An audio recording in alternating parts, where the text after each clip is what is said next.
Life's a game, the world's a stage, and we are merely role-players, where theatrical people play role-playing games.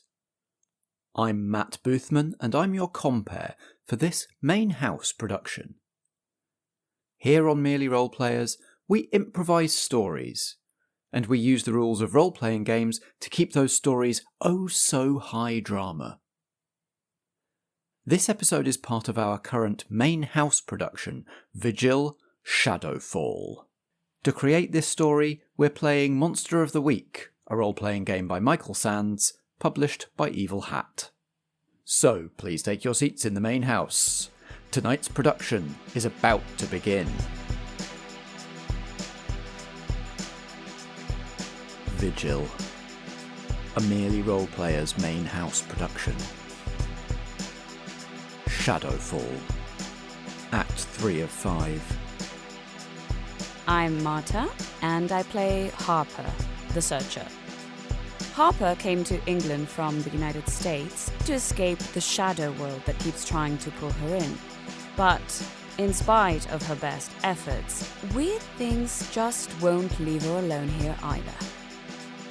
I'm Helen Stratton and I play Melody, the Constructed. She owns Sherry Down's cafe cum record shop and knows how to handle a tough customer. She's got a heart of gold, which just so happens to be second-hand. I'm Strat, and I play Briar, the Monstrous. Briar is a shape-shifting Fey Guardian of the Rosebriar Forest. They take their job very seriously, but can get a little distracted if there's mischief to be made. I'm Nat, and I play Gwynned, the Divine. Gwyn was once a Shieldmaiden of the triple goddess, the Morrigan. After interfering with one of her schemes by rescuing a mortal man, the Morrigan banished Gwyn to live life as a duck in what became Sherry Down's duck pond. Now released from her curse thousands of years later, Gwyn is trying to forge a new life that's finding it difficult to stay under the radar. Member of the English Sorcery Guild and former mayor Jackie Dambrook calls to the Morrigan for aid.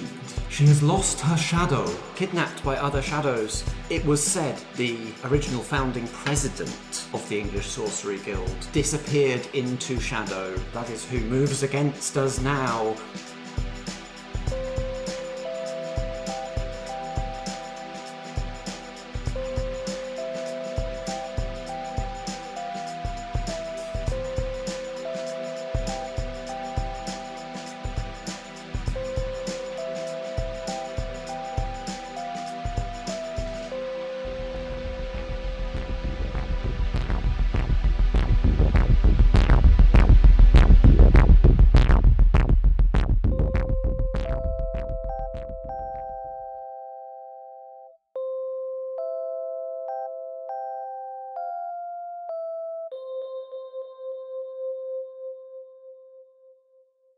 Everybody arrives at Sheridan Library. The front of the library is a little different now. The doors have been smashed in one too many times by marauding horses.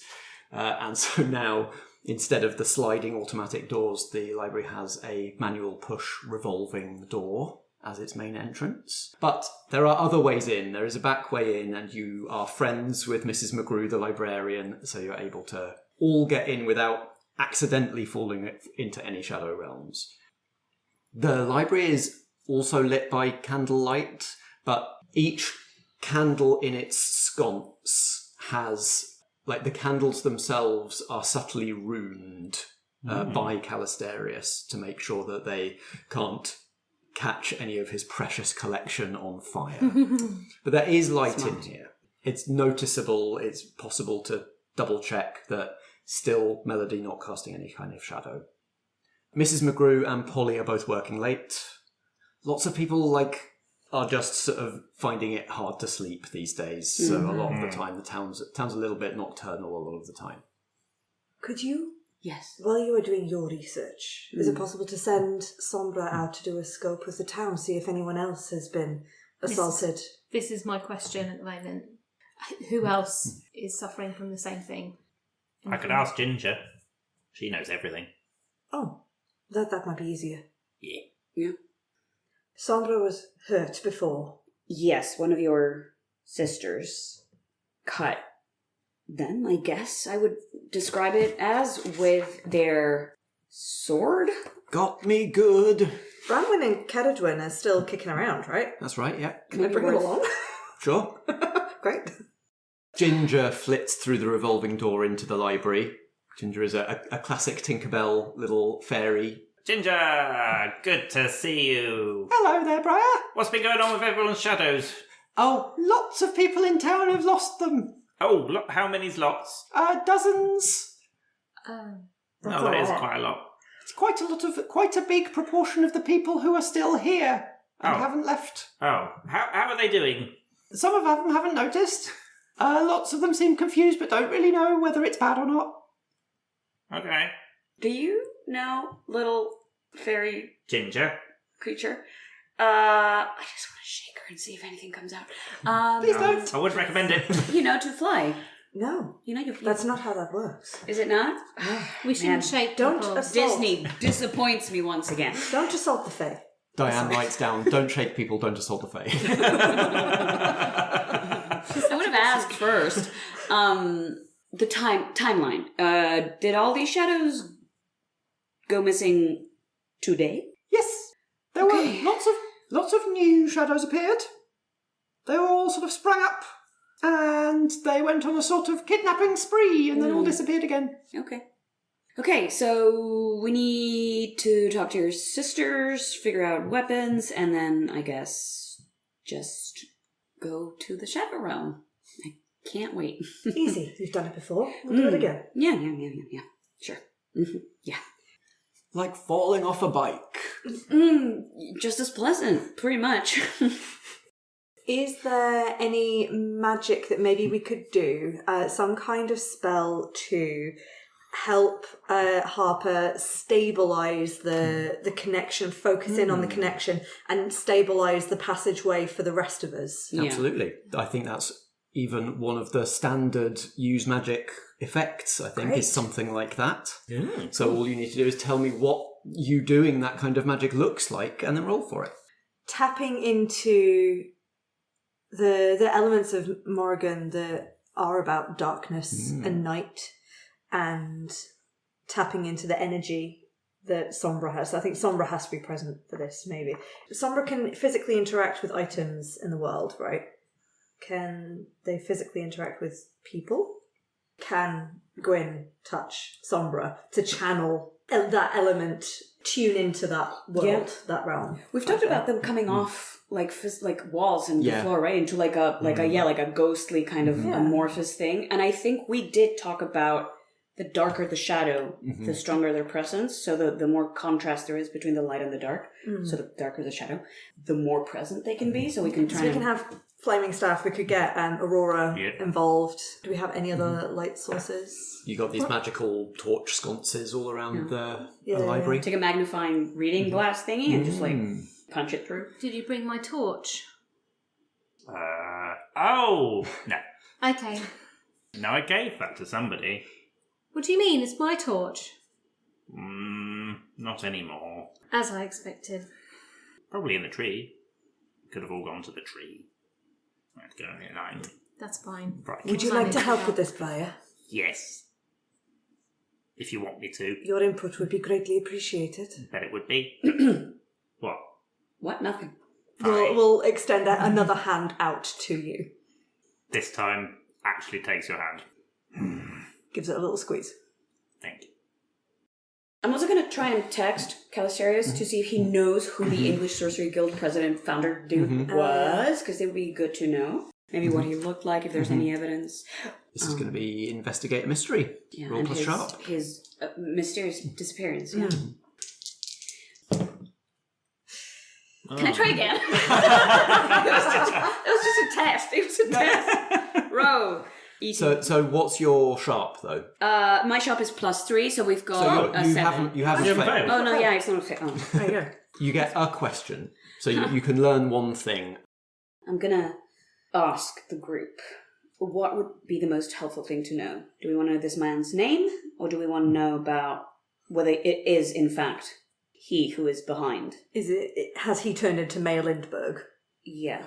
As far as the Fae are concerned, knowing names are powerful. Yeah, I know. Know someone's name. That's a good question. Is Mayor Lindbergh, or are Mayor Lindbergh and the Sorcery Guild president one and the same? Yes. And here's the tricky thing that tips you off, because you don't find any texts saying the name of the original president of the English Sorcery Guild was something Lindbergh. You find that so looking back at, we're talking like scrolls and this sort of thing at this point, the English Sorcery Guild's pretty old. It wasn't originally called the English Sorcery Guild because it kind of predates England as a name for this land. Oh. So you're having to read a lot of Middle English, and it's lots of yees and oldies. This is maybe part of Harper's study, so you're able to read the language. You find this text that tells of the origin of kind of a formal society for the wizards and other magical practitioners of the land, formed in antiquity by a man with many names, one of which is Merlin. Sorry, for the podcast audiences, I'd literally just mouthed it 5 seconds beforehand. And so the actual question you asked was, is this president and the mayor of Shadowpolis the same man? Yeah, no, we're not doing that name. Merlin of Shadowpolis. I refuse to. I'd rather call it Sin City. Like, there's no way. Overhearing stuff from Sombra, sort of still talking to Briar and Gwynned, sort of talking about places and people in the Shadow Realm to kind of latch onto as a conduit for this thing. You keep hearing Sombra mention Mayor Lindbergh, Merlin. No, really? Okay. Wow. She's just laughing. She's just having she's just like literally tears coming down her face with laughter. Because of course, freaking Merlin did this to me. Like, he went all the way to America. It's like, oh god, it's like the Mormons. Like, he went all the way to America just to screw with me in my life. It had to be. There's reference in these texts to him founding the guild and then, quote, going into the West to keep alive the legend of the once and future king, so that the people of the land would not forget. If only he had sunk, or I don't know. Oh, wait, that means Excalibur. Can I at least get that out of this deal? Like, he should at least given me like the magical sword, right? No. A sword that can cut shadow? Well, I don't know. It's just a cool sword, I think. Is Excalibur a thing? Have you seen Excalibur? Is that like a real thing? After my time. After your time. Were you a duck when it was... Oh, okay. You've been not to see it since. Presumably, is it stuck in something? Is it in a rock still, or is it lost? There wasn't a sword in the duck pond. I can tell you that. Oh, well... Unless... Was there? No? No. Okay. Sorry. If you roll real good. Yeah. You know what? To-do list. Sure, why not? I would be keen to get my due. I want a sword. Diane says to Melody, was that a normal reaction to reading old books? Depends how rude they are. Oh. There are some old books that are rude. Should I avoid them? There are loads of rude books, and you should actively seek them out. I'll put it. She writes it down in a little like to-do journal. Melody has given me some to read, some which reference my goddess, actually. Some of them a little bit self-indulgent, others quite compelling. If we get the internet back, I have a few recommendations of my own. Fan fiction, that's all I'm saying. Briar, can we have the internet back? Yeah, Briar, can we have the internet back? I'm not the king of the internet. You control the power, though. Yeah. Well, Charles has got that, and he's gone to ground. That's what you do after every good heist. You go to ground until the heat's off you. But why? Wait, like literally he's in a hole in the ground? He's a badger. We can go badger hunting. Should we focus on one? Yeah. In your research, is there anything auspicious about this day? The day the great Shadow King. Let me check my research. Is this Why now? Yeah, no, I was wondering that myself, actually. Is it because the protections around the town are weaker? Is there something in I don't know, Graham's ascension that left the town more vulnerable to other realms connecting? That's the thing. It's either something to do with what's going on here, or the date or the time is meaningful there. And that's where I would have no answers, because when I'm there, the passage of time is kind of real messed up. It doesn't work like it does here. It certainly doesn't flow like it does here. And I don't think I've ever been aware of a date or even a time. How old are you? I'm 21. I'm trying to think. My sibling went missing when I was a kid, which is related of how I ended up in the Shadow Realm. And I'm trying to think, is that the date of their disappearance and the date that we're in? And is there... Basically, what Gwynned is hearkening at is today, like, has the Chosen One ascended to their coming of age? If I've not noticed. I have, frankly, noticed. So let's just roll and find out. Hey. 12. Whoa! Plus shop, 15. Whoa! Big rolls. So we can do the why now, and you can ask something else as well. Sure. As you're sort of having this conversation, Ginger is still kind of debriefing to Briar, mostly talking about like, oh, and this one Charlton Abbott shit his pants when his shadow was taken. Like, all of the silly things that happened. But the detail that she does drop, that the two of you, Gwyn and Harper, overhear is, I did hear one of them say, everybody, we're taking your shadows and you're going to get to fight the Raven. We need more people to fight the Raven, I think is what he said. Well, I thought you were... Who's the Raven? Hello. Yeah, I thought you were the Raven. Is that not you, Whim? I have gone under many names, but that is one of them. So now you have beef with the Shadow Realm, you didn't tell me? I didn't... I don't know. Maybe just kind of forest tag. What did you do with Merlin? Why is he cross? Do I want to know what you've done with Merlin? Oh, that's a good time. But after your time, but very much within my ridiculous amount of time. Yes, this is true. Whoopsies. I think I might have caused this inadvertently. Well, look, if that's the case, maybe we can just talk to them, because I have no beef with the Shadow Realm. Yeah. Well, they might have They beef have with beef with you, which is or at least my previous concern. you, other yous, the old yous. Yeah. Well, I would like to do a really big think. So much history to think through. Okay. Well, I have 0 sharp, but that's still a 7. Great. One question from Investigate a Mystery. What was it going to do? And it's nice that that's past tense, because I'd like to have a better idea of what Merlin's whole deal was Back in the day. Back in the day. Briar, you remember when Merlin went out of this land.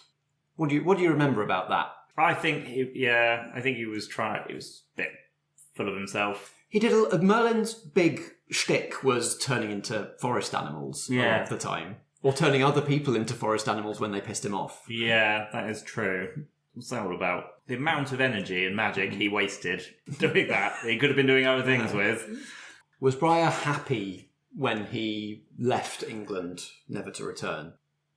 I think, yes. It's just a bit of annoying. It was a bit amateur, really. Did you sort of see him off, or did you just sort of hear secondhand, oh, that guy's not really around anymore? I don't think I would have bothered to go.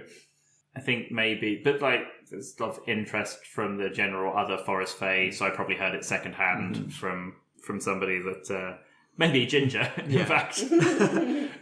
And back then, sort of racking your brain, and actually it sort of helps jog the memory talking to Ginger now. You remember Ginger saying back then, oh, well, we'll see whether he manages to fulfill that mission or not. He's going to somewhere very different. As much as he wants to influence them to remember a certain thing, people and wizards and beings are influenced by their place as well. So it'll be a struggle over the centuries to see whether Merlin influences his new land or whether it influences him more. People and realms are shadows of each other. I see. So it turns out he wasn't a big, great, powerful wizard. He was just some smuck that could turn into an animal, and now has been influenced by the shadows into something else. Mortals and their magic. Briar, surely you of all people know it's the stories that humans tell of us that make us powerful. Well, yes, this is true. This is true. They Merlin told a is lot of pretty stories famous. about Merlin. Yeah. Mostly because he wrote them, half of them himself. Yeah, really good. Yes, he was very annoying. I pulled his trousers down once. Melody, is that what we do to people who are a bit annoying? No, Pull their trousers down? No, don't do that to anybody. Melody, should I just not use Briar as a role model for any behaviour at all? Should we just make that a blanket rule? I think that is good to work with for now. It's worth remembering that Briar is not a person. So if you want I resent that. That is if quite you want rude. to seem It's accurate, person-like, though. you don't copy a fae, primarily. Well, yes, that is true. I found you very helpful when I returned to this but- form. Yeah. You were duck first, and also woods magical creature / god. And Briar was the one that helped induct me into the ways of how humanity functions now, and it was incredibly useful. Look how proficient she Literally, is. point made. Sweetie, there's nothing... Listen, Don't touch me. I'm not touching you, I'm not touching you. I'm not literally not touching you. The wings just roll. I'm not touching you, trust me. You try.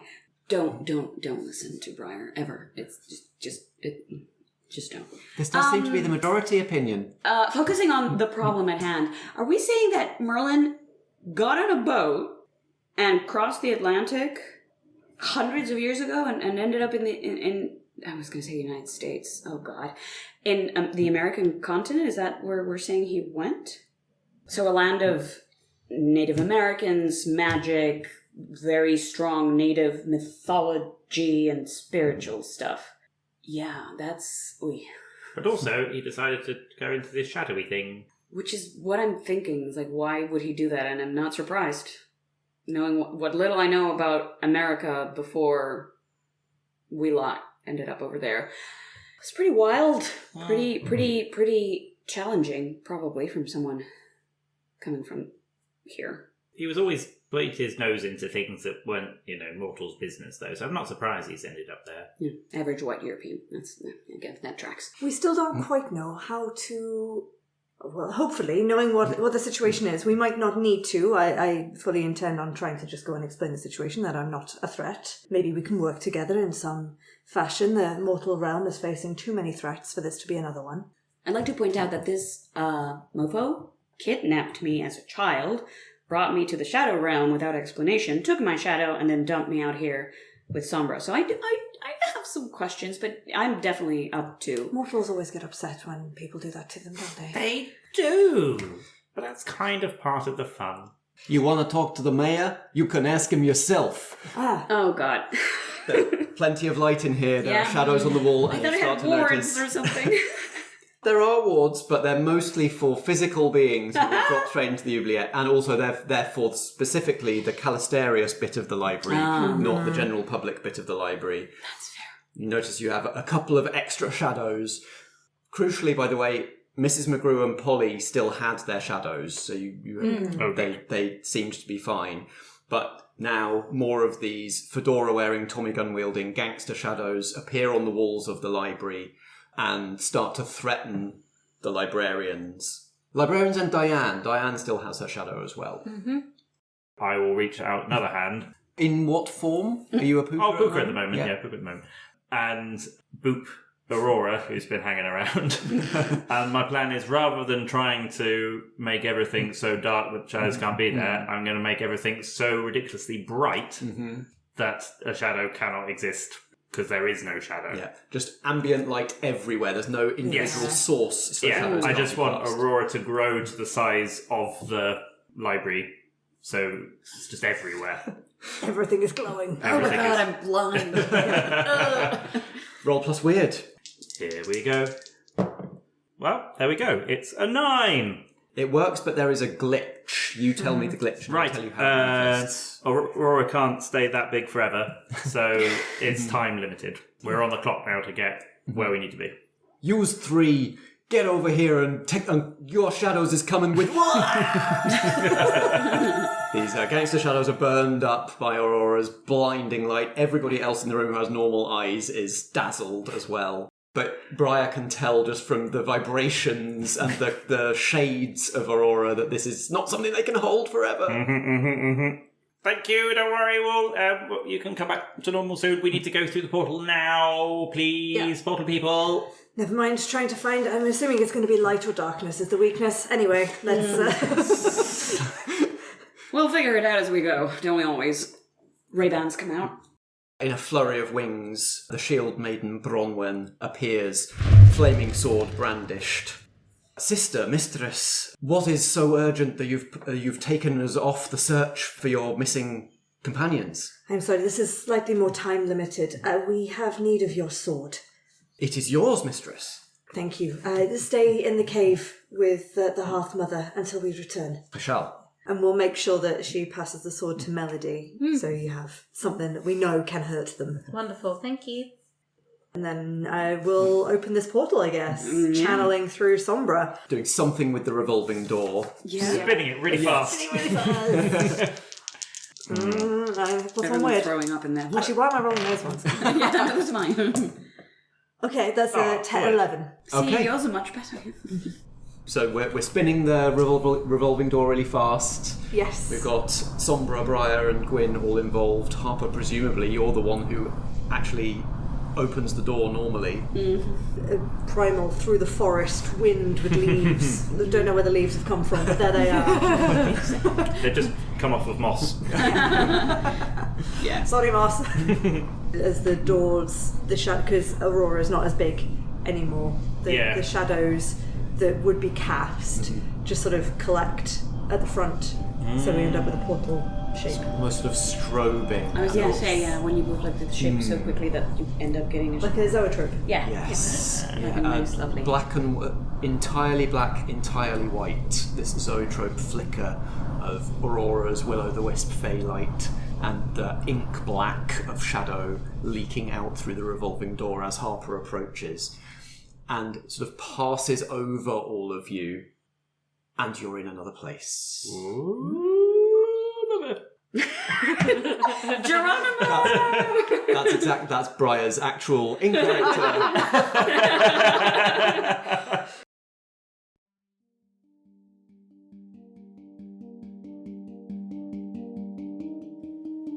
You enter the realm of shadow, of perhaps Shadopolis, as some have called it. A realm of pure black and pure white. All shadow with forms picked out just in very slight outlines of pure white, like it's sort of a charcoal drawing on white paper, but without any of the half tones and greys. Ink and paper. And Harper immediately, as the only person with any real familiarity with this realm, various of you have walked between realms before, but there is a very different feel to this one. Yeah. Harper feels that it's different to even what she's familiar with. It's subtle, probably too subtle for the others to see, but Harper, you are seeing other shades. The city is no longer purely black and white. And in fact, as you sort of look around yourselves and gain your bearings and work out where it is you've landed, you are in a like a town square, a meeting of wide avenues and boulevards. Tall, entirely black buildings with the windows picked out as pure white rectangles. Ahead of you, on the steps of the columned porticoed town hall of this kind of noir city. It's like Gotham, just in yeah, black and white. It's very Gotham. Yeah. That would be a Harper point of reference easily. Yeah. There is a brawl, a melee happening on the steps of the town hall. Many shadows, many of them in fedoras with Tommy guns and handguns, or like lengths of pipe, or the shadows of lengths of pipe, all kind of leaping and swinging and fighting, but also less appropriately attired shadows for this city. Shadows that maybe are not native to here, shadows that maybe, if you know people in Sheridan with distinctive silhouettes, You see Judith's distinctive fey-touched nose on one of the shadows. Not Judith. Various other sort of recognisable silhouettes. Melodies, probably. Within this melee, you see Melodies' silhouette in there. And within the roiling chaos of this huge brawl on the steps, there is another colour leaking out, flaring out. The warm, firelight, holy flame that leaked into this realm from Sombra's wound when you brought them there to recover. There is a figure at the centre of this huge brawl that is glowing with that shade. I have a really important question before anyone does anything in here, Matt. We have entered a film noir area. Is there a glow up? Is there a costume change for any of us? Yeah. Good question. So Harper actually has like a form in this place, like that she always becomes when she enters Shadow, and it's covered in tattoos. Yeah, Like covered in all sorts of like random weird scribbly bits and bobs. Yeah. So what is Harper wearing? That I presume like the sleeves are up, or you don't have any. If people can see these tattoos. She wears your typical like Burberry trench coat type of thing, but with the sleeves rolled all the way up, and then she's wearing a white shirt, slacks with With braces. yes, and those really cool dress shoes, but from like the 30s and 40s that sometimes have With like spats on. yeah, and the tips, they have bits on them that are different from like, shoes today. So yeah, very, very much your dapper detective sort of female version of, because she's still shapely. I'm trying to think if she has a fedora on or not. Sure, why not? Amazing. Why not? The mortals or mortal adjacent people, so Melody and Diane, the standard thing that happens to you is your colour is kind of washed out, but you're not automatically turned into this pure black and white form of yourself. So there can be colour, but it can be muted, or you can be grayscale. But also, this is a kind of a strange realm where your view of yourself comes through to some extent. Right. So you can tell me what you look like, or how that's changed, if at all. It's kind of dull, but I was thinking maybe Melody doesn't look different because then she will stay looking like the shadow. Oh, interesting, yeah. That was my... She's holding on to that image of herself so that she'll still match. I don't know if Diane's... Well, the thing is, Diane's so easily led. Like, maybe... I don't know. Like... So, which I think means that, like, this realm in a second has exerted some influence on Diane, and she has become a femme fatale. Yeah, that's fine. What's the opposite of the femme? Like the blonde, the innocent, ingenue. the ingenue. Yeah, the that one makes like, much more detective, sense. I need some help. Yeah. Because this is the thing. It's not that, like, Briar is evil. It's just that she's very... She almost doesn't have a moral compass, I think. So that's why... I'm trying to keep it simple for her because she's kind of a kid. It's She's like a child, right? Yeah. So Diane has has in a second changed into this kind of ingenue version of herself. She's become blonde. Yeah. Her body language is sort of, she is almost leaning on Melody. Yeah. One heel kicked up. Gwyn and Briar and the Flaming Sword. There is an interesting interaction going on here. We have this realm that is trying to make everything black and white, but you two both have you are powerful in your own way. So you tell me, what do you look like? How have you changed? Is there a glow up? I'm trying to think if anyone would have sat Gwynned down and made her watch a film noir or a detective film or anything that leans into this genre at all. Or anything that's remotely... Cameron was all Marvel films, so I don't think he would have... It would only have come up if we'd ever had a conversation being like, so what's this place you're talking about? I'm like, let me show you. Well, because Gwyn had been, right? So maybe... you were unconscious, but if you were curious about what happens, like I took you back there, what's back there? Well, this is the best thing I would have shown you. Again, Bogart, can never remember. There's a pair of actors that did a bunch of the Thin Man Bogart and movies, that sort of stuff. Yeah. So I think... Cam would have shown you Daredevil. Sin City for sure. Yeah. Okay, so with that in mind, I think what Gwyn will do, because again, like recently, her appearance has been dictated by what others want to believe about her, And being here, knowing that everyone is freaking out about the Raven being too powerful, I think what it has to be is that she turns up looking like a mob boss. But femme fatale mob boss. So hair is sort of coiffed just above the neck. She's got a little pillbox hat with a black net veil over the top. And then in the sort of the wiggle suit with the pencil skirt and heels. But the only thing that is in colour is her eyes are still green and sparkling through the black net veil. But the coat has got like, oh no, that's what it is. She's not got a fur stole. She's got a massive black feather boa. Heck yeah. She should have a cane. Yes. With like a crow. Because I've got my quarter staff. Yeah, so it's not like a really cool cane with a crow. Cane with a raven head or something. Yeah. And Briar, your form is so fluid anyway. What do you come through this revolving door looking like? Just Jessica Rabbit. Oh God! Oh, that was but in 2D. Yes. Sorry. No, that's okay. Come through with the crew, minus the child who's gone to ground. Oh, and he's black and white as well. Yeah, Oh, he would fit right in. He might turn up. He's good at getting places and into places he's not meant to be in. Much to Briar's chagrin, they've all come in looking like minions of a mob boss. So there's Moss, who's suddenly, like, you know how they had like rolled up sleeves with the little things that went round the arms to keep them up. Exactly, arm garters. Yeah, Ginge looks suddenly like a little bruiser. Like, got some tattoos and is like a pork pie hat on. Still tiny? Still tiny. Still winged? Yes, exactly. Briar's stood at the front of it, puka form, but now the smock is just a shirt. Still no trousers. Of course. With braces that attach to somewhere. This is fine. But we're not quite sure how they're maintaining their tension. Well, you've got the two straps at the front and one at the back. Yeah. Glad this is an audio medium. Accept the challenge, fan artists. Yeah. And can I suggest that Aurora has become like a gas lamp? Yes. Yeah. Still sort of floating and mobile, but looks like she belongs in a streetlight. Absolutely. Briar will get very annoyed and shake into some sort of animal form, which is going to be interesting now we're in 1930s like a bulldog? America.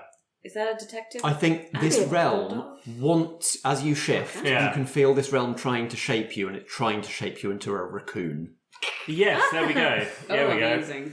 I had a Dalmatian. I was thinking panther. It's like an elaborate mob boss pet. Yeah. Or tiger. It's a panda. It's a raccoon. Yeah. He's a chubby little panda. Oh, damn it. Thankfully, I can only be animals from that location. Which is very interesting for Brian, because they'll never have been a raccoon before. No experience. Wow, this is interesting. Remembers the form. Tries to remember the form. This one's going to be fun. I can be an animal. I can have fingers. Yep. Prehensile thumbs. You know, just like that picture of rubbing hands together in glee. So you all have just a moment as you all arrive to clock your surroundings, clock your different appearances, clock this brawl in front of you. You can't see what all of these shadows are attacking. There just seems to be some sort of glow in the middle that they're all piling onto. Harper gets a vibe about this place and how it's different to how she's been here before. I think she's comes back, which is always a mixed bag of feelings. Like, welcome home. Oh no. I'm gonna use this. It's been Snyderized. Yeah. No, this is not what this place used to look like. It's, believe it or not, worse. The buildings are taller, and you can see down some of the alleyways between the buildings, which are narrower than they used to be. You can see the glow of fires lit in barrels, and the fires down those alleys are red. Red and orange and glowing, not black and white. The sword then is on fire and glowing. Unless Melody's got it sheathed, it is glowing orange with holy flame. Yeah, no, I think she's holding it just because she's only just got it. That's shiny. What do I do with this? Oh, cool. So that's Also new. Sombra? How are we feeling? Things are different. Yes, that's right, old sport. The old town ain't what it used to be. Do you recognise any of the ones that are not people that we recognise? I didn't mingle very much, but... They all just look like the sort of generic bouncer guys that you would have, or like gangster guys that you would, in the few occasions where you sort of got sucked into the city and couldn't get out and had to engage with it and like solve a case. Yeah. Like these are the sort of generic looking guys who would try and punch you or like keep you out of places. Yeah. It's like average minion. Yeah. Mixed in with Sheridan shadows. And who's doing what? Sheridan shadows attacking bouncer minions. Read a bad situation, somebody.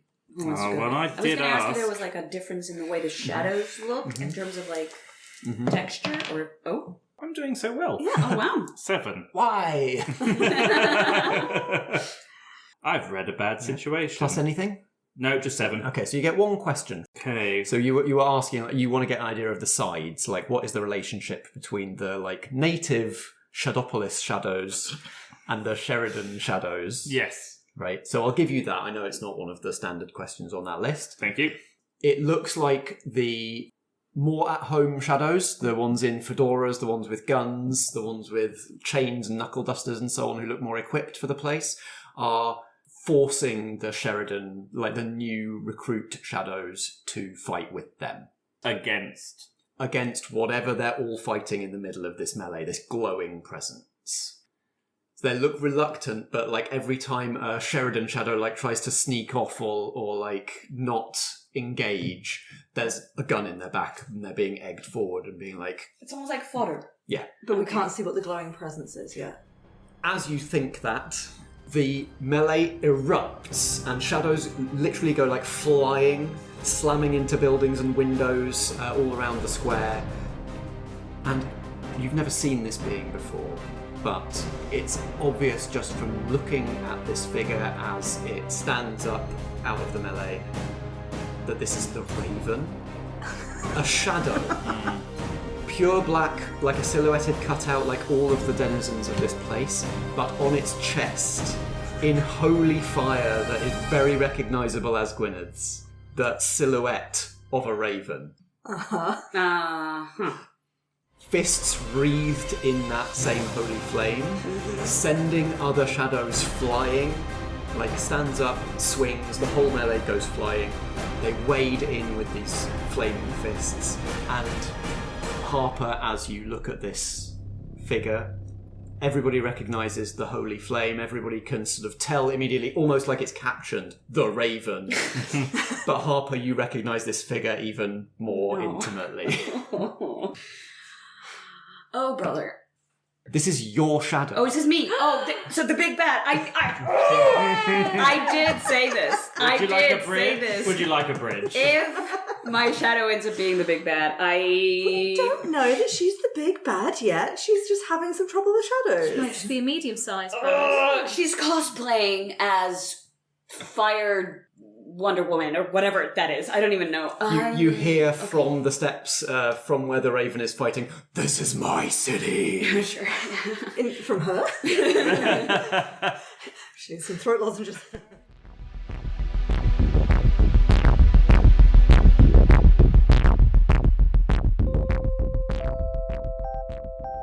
All right, lovies. It's me, Matt, your compere. I hope you enjoyed Act 3 of Vigil, Shadowfall.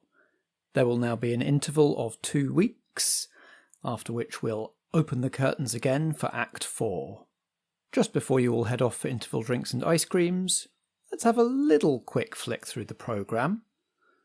If you're not already signed up to it, now is a great time to sign up to the Foggy Outline newsletter, Professional Relations. It's a monthly email with news about everything that we're doing at Foggy Outline, including merely role players and other things. But mainly it's a monthly email where me and my mum and dad interview each other about things and projects that we're working on. You're listening to this, you like podcasts. Chances are you probably have some involvement in podcasts because that's just what this scene is like.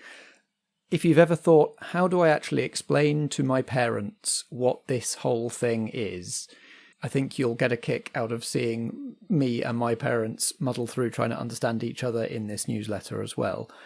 And the reason I say now's a good time to sign up is because this month's edition, coming on the 27th of June, is all about merely role players. This is the one where Mum interviews me about this podcast. She's a listener, but this is her chance to ask me all those questions about what about it confuses her and can I explain this, that and the other and all that sort of thing. So if you've never heard it before, this is a good chance to catch the merely role player's origin story from way back when, as well as a bunch of other kind of behind the scenes, backstage things that you don't get just by listening. You can sign up to Professional Relations, the Foggy Outline newsletter, at foggyoutline.com, just scroll down a bit, or at buttondown.com/foggyoutline, and it comes out once a month on the last Friday of the month. That's it until next time. Enjoy the interval, including, right now, the credits and a cheeky outtake.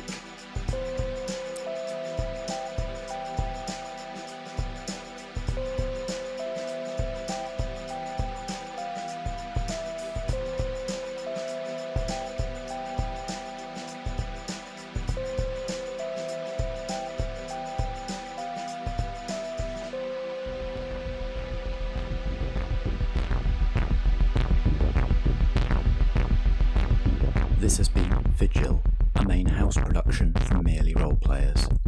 It stars Marta da Silva as Harper, Natalie Winter as Gwynned, Helen Stratton as Melody, and Strat as Briar. I'm Matt Boothman, and I play the supporting cast. Editing and sound designer by me, and the theme music is by Alexander Pankhurst. We were playing Monster of the Week, a role-playing game by Michael Sands, published by Evil Hat Productions. You can find Monster of the Week at genericgames.co.nz. Merely Roleplayers is a Foggy Outline production in association with Blackshaw Theatre Company. Until next time, if drama be the food of life, play on.